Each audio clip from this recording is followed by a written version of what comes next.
Bismillahirrahmanirrahim. Alhamdulillahilladzi faradal jihada 'alal muslimin wa ja'alahu manata 'izzihim wa rif'ihim. Ashhadu an la ilaha illallah wahdahu la syarika lahu syahadatu sidqin wa haqq. Wa ashhadu anna Muhammadan 'abduhu wa rasuluhul mab'uts rahmatan lil alamin. Allahumma salli wa sallim ala hadzal nabiyil karim alladzi addal amanah wa ballaghar risalah wa nasahal ummah wa jahada fillahi haqqa jihadih wa ala ali baitihi al-athhar wa ashabihi al-abrar alladzina amanu bihi wa saddaqu bima jaa bihi wa saru ala nahjihi wa iqtadau bi sunnatihi wa ala man jaa mimman ba'dahum minat tabi'in wa tabi'ihim wa ala kulli man sara ala nahjihim bi ihsanin ila yaumiddin. Fa ya ma'asyar ikhwani wa akhawati jami'an uhayyikum bi tahiyyatil islamil khalidah wa tahiyyatul islamis salam. Assalamualaikum warahmatullahi wabarakatuh.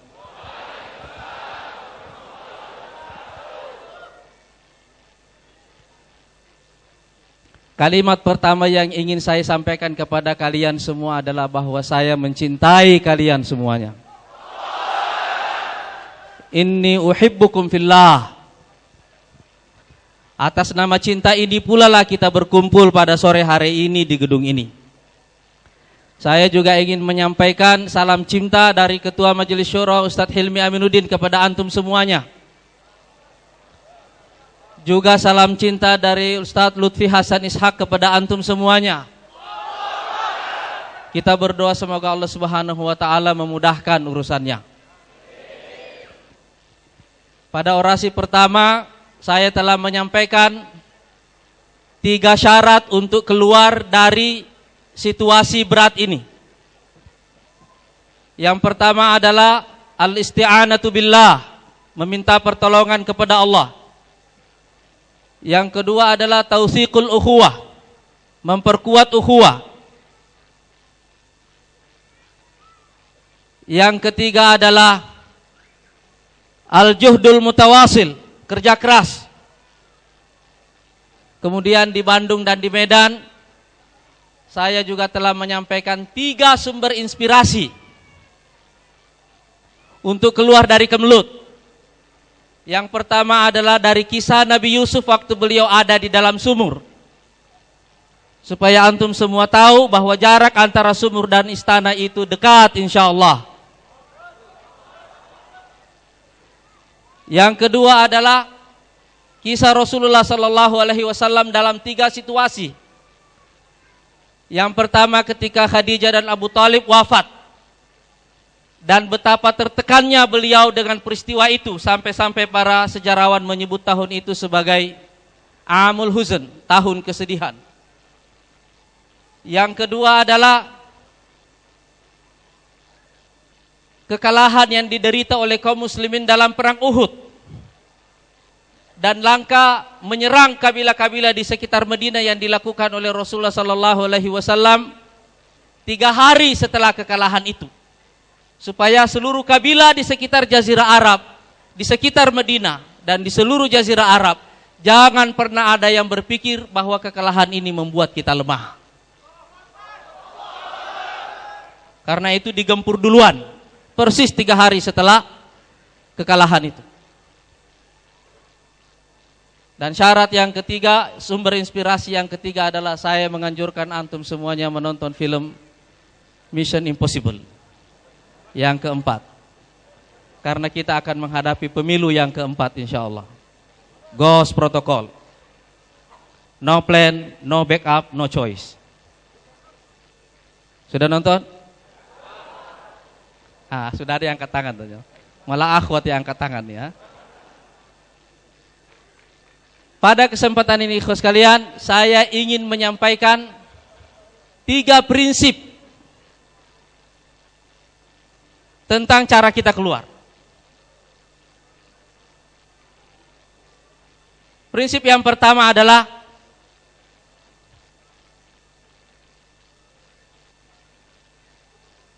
jangan pernah kehilangan kegembiraan. dalam situasi apapun, kita harus menyimpan kegembiraan di dalam hati kita dan menyimpan sebuah bunker yang kuat di atasnya. Sehingga dibom seperti apapun kita tidak akan kehilangan kegembiraan. Kita bisa melewati hari-hari yang sulit ini sambil tertawa. Dan tahukah antum semuanya apa sumber kegembiraan kita itu?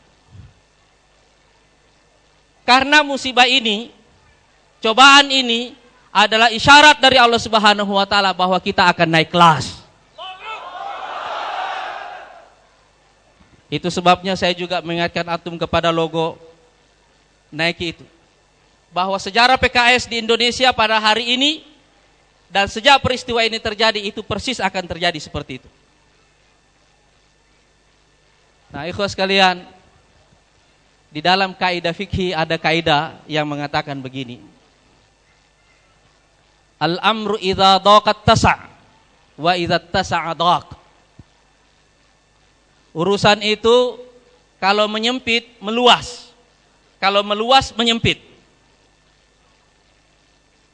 Paham artinya? Contohnya soal salat. Kalau kita ada dalam kota, tidak terlalu sibuk, waktu kita luang, tidak boleh kita menjamak salat, tidak boleh mengqasar. Ya kan? Karena kita dalam keadaan lapang. Tapi kalau kita musafir, kita mendapatkan begitu banyak rukhsah. Ya kan? Begitu banyak kemudahan, kita boleh menjamak, kita boleh mengqasar salat. Itu adalah terapan dari kaidah ini.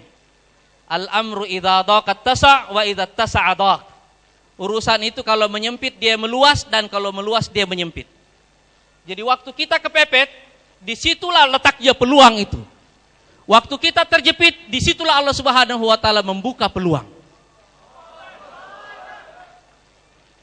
Itu sebabnya ikhwas sekalian, ketika seluruh pasukan Khandak sedang mengepung Madinah dan Rasulullah hanya mendapatkan sisa waktu 6 hari untuk bergerak membangun parit itu. Dan tahukah antum berapa luas dan panjang parit itu?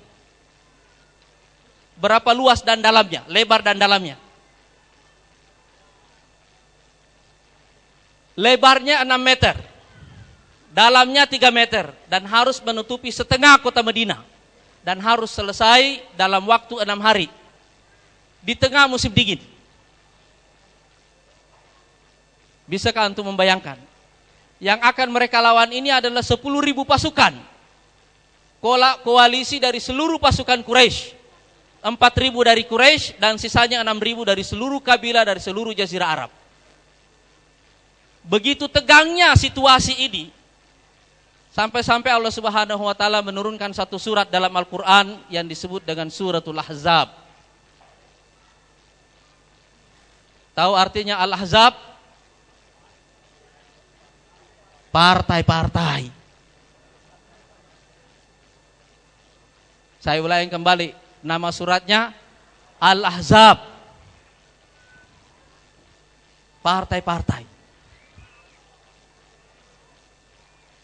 Golongan-golongan, kekuatan-kekuatan, semuanya menyatu.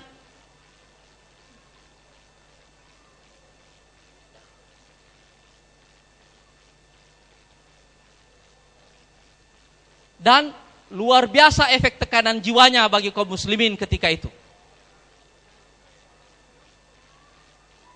Coba perhatikan Al-Quran melukiskan situasinya dalam bentuk lukisan fisik. Wa izzaghatil absar. Dan ingatlah tatkala mata kalian membelalak. Wa balagatil qulubul hanajir. Dan jantung kalian sudah sampai ke tenggorokan. Wa tazunnuna billahi zununa. Dan kalian mulai menduga-duga yang buruk tentang Allah. Hunalika ibtuliyal mu'minun. Di tempat itulah dan di waktu itulah orang-orang beriman diuji. Wa zulzilu zilzalan syadida. Dan mereka digoncang segoncang-goncangnya. Suatu saat kaum muslimin dalam penggalian parit itu menemukan sebuah batu karang yang sangat besar dan tidak bisa mereka pecahkan. Akhirnya Rasulullah mengambil kampaknya dan memukul batu karang itu, dan setiap satu pukulan Rasulullah sallallahu alaihi wasallam mengatakan, la tuftahanna Rum. Nanti Romawi akan kita bebaskan. Antum tahu ikhwas sekalian, di manakah Rasulullah menjanjikan pembebasan Romawi itu? Dan kapan situasinya Rasulullah menjanjikan pembebasan Romawi itu? Justru ketika mereka semuanya sedang terkepung. La tuftahanna Rum. Jadi ikhwas sekalian, berbahagialah antum semuanya karena kita akan menjalani sebuah takdir yang lain. Bahwa apa yang tampak sebagai sebuah keterpurukan, apa yang tampak sebagai sebuah keterjepitan, apa yang tampak sebagai sebuah musibah, sesungguhnya adalah sebuah pintu kecil yang akan mengantarkan kita kepada jalan panjang menuju kemenangan insyaallah.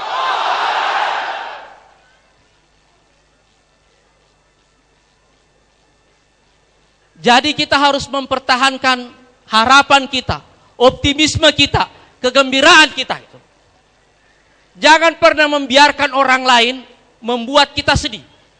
Jangan pernah membiarkan orang lain menciptakan peristiwa yang mengubah hidup kita. Jangan pernah membiarkan orang lain menentukan masa depan kita sendiri. Suatu saat Presiden Bosnia waktu bertempur dibantai oleh Serbia, dan saya selalu mengulang-ulangi ini karena ini luar biasa pengaruhnya bagi saya pribadi. Di tahun 93-94 Januari kalau saya tidak salah 94, diwawancarai oleh majalah Newsweek tentang pembantaian dan perang Bosnia Serbia, Izzat Begovic waktu itu. Beliau ditanya tentang masa depan perang Bosnia dan Serbia. Beliau mengatakan, yang akan memenangkan pertempuran ini bukanlah siapa yang membunuh lebih banyak, tapi siapa yang bisa bertahan hidup lebih lama. Yang akan memenangkan pertempuran ini bukanlah siapa yang membunuh lebih banyak, tapi siapa yang bisa bertahan hidup lebih lama. Jadi ikhwas sekalian, ini bukan tentang berapa korban yang ada dari setiap partai, tapi di tengah semua upaya bumi hangus ini, yang akan memenangkan pertarungan itu nanti adalah yang bisa bertahan hidup lebih lama. Dan insya Allah kita semua memiliki syarat-syarat kehidupan yang lama itu. Itu prinsip yang pertama.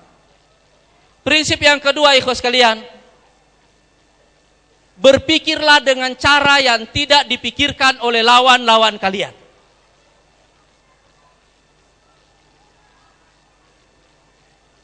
Saya ulangi, berpikirlah dengan cara yang tidak dipikirkan oleh lawan-lawan kalian. Jangan membiarkan kalimat-kalimat para pengamat itu membentuk cara kalian berpikir. Tapi berpikirlah dengan cara yang tidak dipikirkan oleh para pengamat itu. Jangan biarkan komentar-komentar orang membentuk cara kalian berpikir. Tapi berpikirlah dengan cara yang tidak mereka pikirkan. Maka kalian akan menemukan satu kekuatan. Karena kalian paham cara mereka berpikir, tapi mereka tidak paham cara kalian berpikir.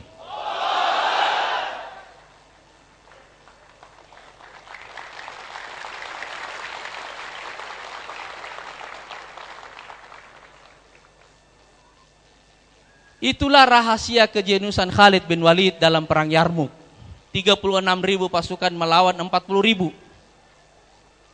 Kalau antum membaca satu buku namanya The Root of Strategy, akar strategi, akar dari semua pemikiran tentang strategi, kita akan menemukan di situ satu fakta bahwasanya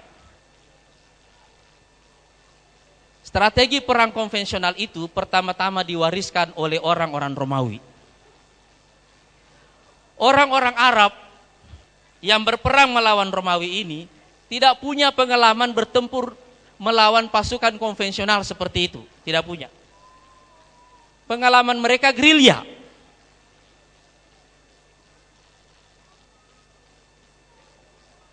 Tapi Khalid bin Walid menguasai cara berpikir dan strategi perang konvensional itu. Sementara orang-orang Romawi karena sudah terlalu lama terbiasa menjalani perang konvensional, tidak lagi mengetahui cara-cara perang gerilya. Jadi begitu Khalid mengkombinasikan antara perang gerilya, taktik perang gerilya dengan taktik perang konvensional, dia mempunyai satu sisi keunggulan, yaitu taktik perang gerilya yang tidak dimiliki oleh pasukan Romawi. Tetapi untuk melawan pasukan yang sangat besar seperti itu, ikhwas sekalian, diperlukan satu saat untuk melampaui ketakutan. Diperlukan satu saat untuk melampaui ketakutan. Kenapa? Karena begitu kaum muslimin berhadapan dengan pasukan itu, diperlukan waktu beberapa bulan untuk saling berhadapan tetapi tidak saling menyerang. Kenapa ikhwas sekalian? Karena orang-orang Islam ini, pasukan muslimin ini juga ragu-ragu menyerang. Sebab mereka tidak pernah berhadapan dengan pasukan sebesar itu. Tapi orang-orang Romawi juga ragu-ragu menyerang. Mereka memang besar, tapi pasukan kecil ini tidak pernah punya sejarah kalah.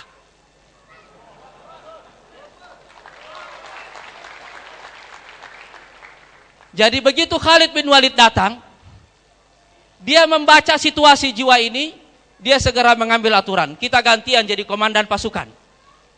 Karena dia ditarik dari Irak. Kita gantian jadi komandan pasukan.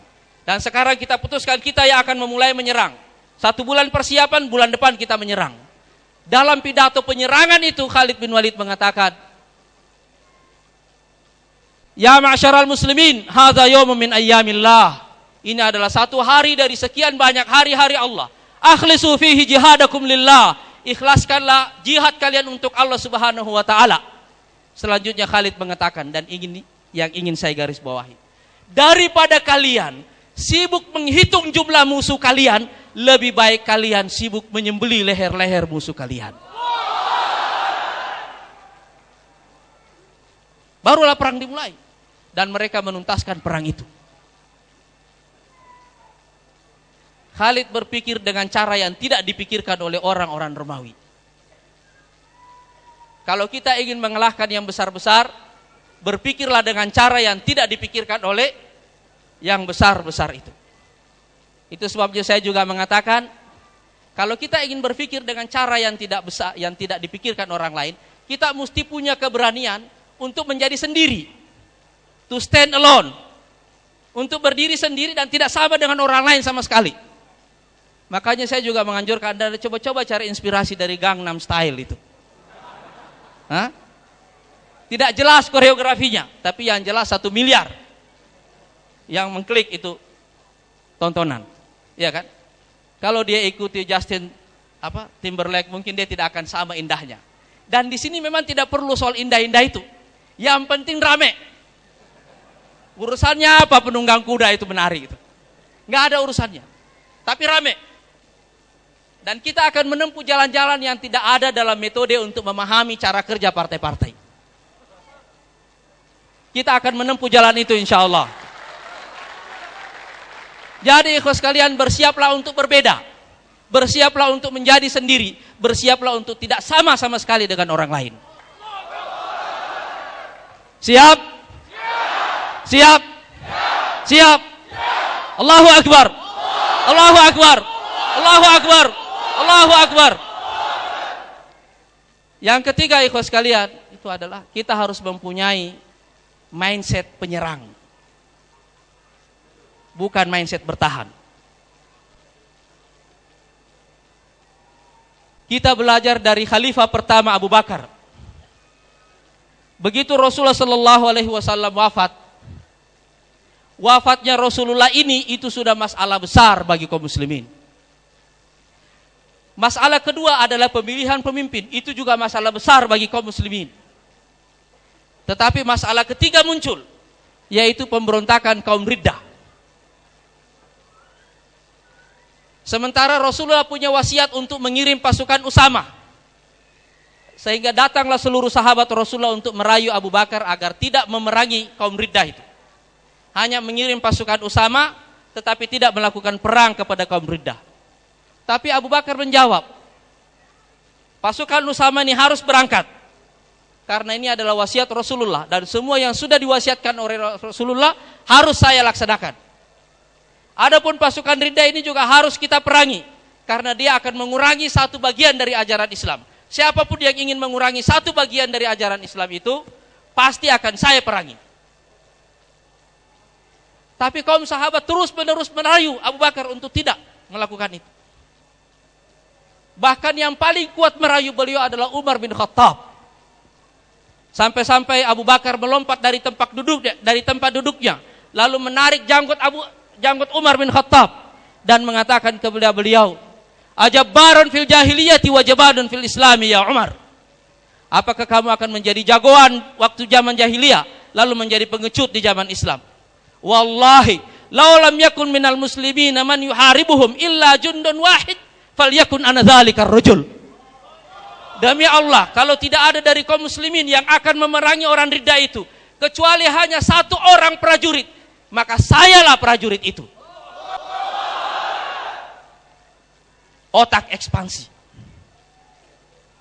Otak ekspansi.